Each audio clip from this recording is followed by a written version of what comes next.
No, Don't tease us. Yeah, now I got to know. well, opening comments? Yes. Okay. Opening comments. Well, guys came out here today. We practiced hard. We continue to make adjustments as far as, just accountability to make sure these guys are held accountable to the highest of standards, whether it's, like I say, from penalties to just the way we dress to academics, whatever the case may be, making sure they're held to the highest of standards. I know the question that all you guys want to know is, how healthy is Jackson? One of the biggest things is I beat him yesterday in a race, so, he's about that healthy. But no, all jokes aside, we're still taking it day by day with the doctor and see what the doctor, says, and continue to make sure that he's 100% healthy or close enough to it till we can get on the field. And, we're going to do what we need to do to win this particular ball game, whether that's playing two quarterbacks, whether that's, just one playing the whole game or whatever the case may be. It's more for Arizona to figure out, not for us. Like, we know what's going on for this team, for us.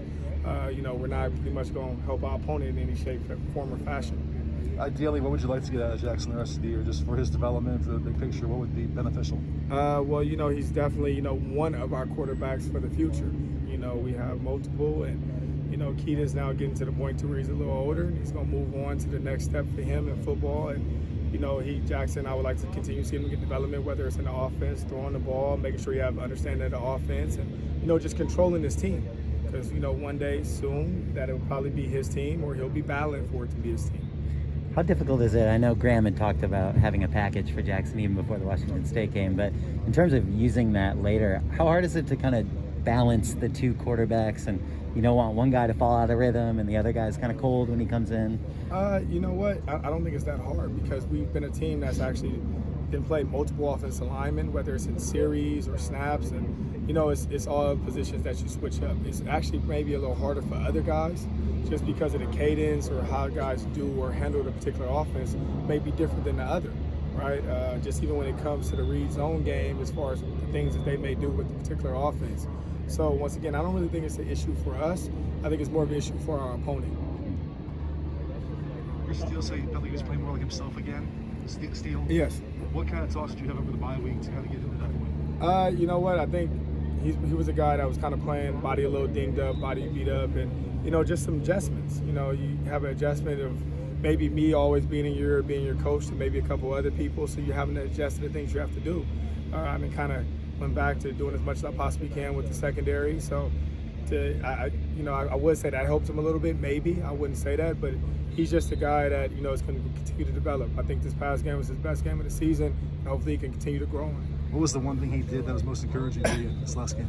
They tried 4 deep balls on him. So anytime you play corner and they try 4 deep balls on you, they don't catch any. I think that's going in the right direction. I know you talked about wanting to emphasize the run a little bit more.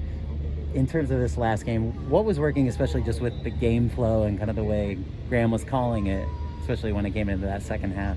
You know what? I think it was a lot of stuff that he was calling more just straight run plays instead of, run pass options. So whether, we check to a particular play based off what we see. I think he was calling a lot more run plays, and, our O-line was, actually winning the line of scrimmage. And then it helps when you have NFL-type running backs that, can make a guy miss here or there when they do get through. So it was a little bit of play calling, actually the O-line pushing, and at the same time the running backs running. I know Coach Shinks was talking about just Keontae's confidence, especially with his health getting better. How have you kind of seen that translate especially over these last couple weeks and this past Saturday? Well, I think people forget that Keontae, he transferred here. So, even though he's a little bit older, it's still like as far as a freshman, he took a totally different offense than what he ran with at Texas. At the same time, it's different personnel. He has to get used to our O-line. He has to get used to the quarterback. So I think it's a person that's becoming in rhythm with his teammates also, as well as the play caller. So I think he's getting a little used to things, and I continue to see him grow also. What do you think the team needs to do to get its mojo back? I say it again? What do you think the team needs to do to get its mojo back? We need to stay of course. We need to stay of course of the things that we're doing. It's been a lot of adjustments as far as schematically, and a lot more just things off the field. It's been a ton of adjustments actually. So I think we stay of course, right? We actually have the structure and the foundation in place that I would like now, and make sure that we go ahead and just pretty much get the results we want on Saturday. I know there was a lot of talk about 1A, 1B in the run game, but the way Keontae has been running lately, does it feel like that's more of a just workhorse kind of situation? I think it's 1A, 1B, and 1C. right? So I think we have 3 running backs that all can run the ball that are pretty darn good. So it's more of who's in rhythm and who's producing at that particular time, and then we're just going to ride them. Thank you, Coach. Thank you. Thanks, Hunter.